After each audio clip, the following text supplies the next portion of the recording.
গণতন্ত্র দিয়ে ইসলাম হবে না, গণতন্ত্র দিয়ে ইসলাম প্রতিষ্ঠা সম্ভব না। গণতন্ত্র প্রতিষ্ঠা হয়েছে ইসলামকে ধ্বংস করা। একটু মেহেরবানি করে বুঝবেন, আপনাকে বাপের লগে আমার বাপের কোনো ঠেলাঠেলি আছে? আপনাদের দাদার সাথে আমার দাদার এক ঠেলাঠেলি আছিল? তাহলে আপনাদের লগে আমার কোনো দুশ্মনী আছে?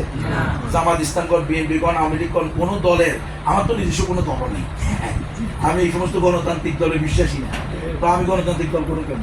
এরকম যদি হতো যে আমি নিজে একটা দলের দিকে রাখতেছি, আওয়ামী লীগ বিএনপি, আমি বলতে আপনি যদি আওয়ামী লীগের ভোট দেন তাহলে ভোট পাইবে হইলো শেখ হাসিনা, খালেদা জিয়ার ভোট দিলে পাইবে হইলো তাকে শীতে দিলে আইব খালেদা জিয়া, আর দিলে পাইব আল্লাহ রসুল।